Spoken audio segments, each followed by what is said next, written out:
mafja shqiptare pastron parat në territorin në vendin e origjinës.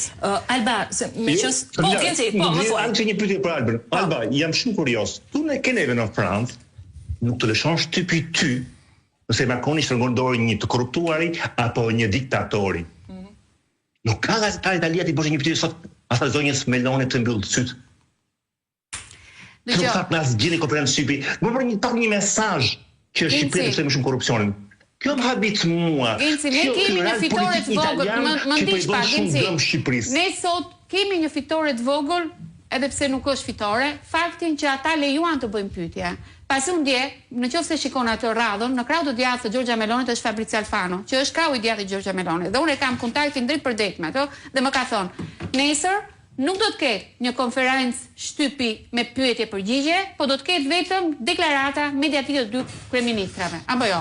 Sot e ndryshuan pikërisht nga ky presion i mediave. Pikërisht dhe ato që kemi bërë në këtë studio sot mëngjes, që thamë që kanë frikë nga censura, kanë frikë nga pyetjet. Dhe kjo është një përgjigje e asaj interviste që bëri Nelo Trokja që ka publikuar në Il Domani, pra të gjitha këto bëjnë brodën i themin e italianët që ata sot pranuan të bëjnë padyshim, janë pyetjet të përzgjedhura, siç bëhet gjithmonë, siç janë dhe pyetjet që nisen për Edi Rama, të shkuara që nga Tirana, që ai të ketë gati dhe përgjigjen.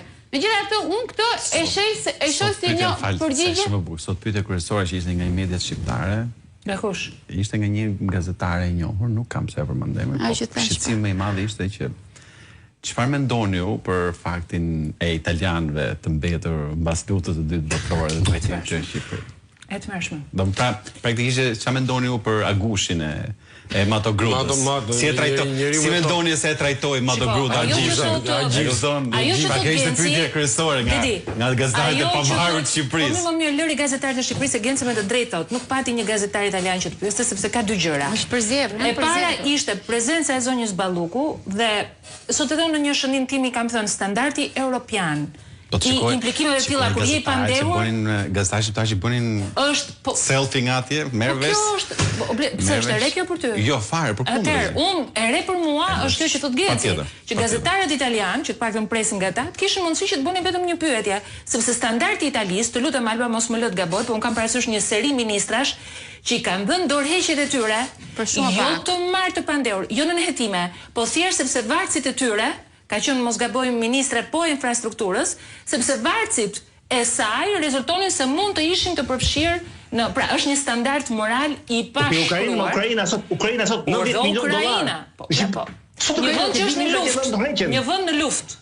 Një vend në luftë. Pra kjo është absurdi Alba që krijon këtë lloj stresi.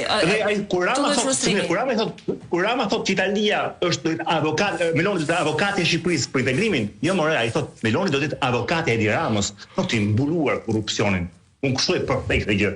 Dhe ky është turp. Prandaj duhet protest, prandaj duhet që mediat e mëdha botërore, ato po Reuters të thonë në Shqipëri shqiptarët, si në Serbi, si në Ukrainë. E dini me sa që gjatë këtë masë. Të shohim nesër Genci, të shohim nesër në mëngjes. 40 milionë ukrainas të shokuar nga vjedhja e nisë të tyre. 40 milionë që për presion ke Nabuja. Nabuja është ekuivalenti i Spakut. Dhe Nabuja nuk nisë, kishte presion nga qeveria.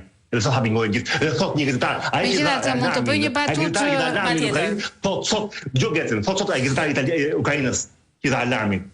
Dëgjoj. Ja vetëm ta mbajë Genci.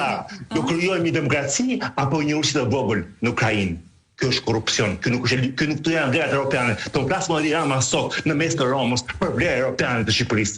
Kur ke një ministër sot që shkon në Romë dhe që është akuzuar për sa miliona.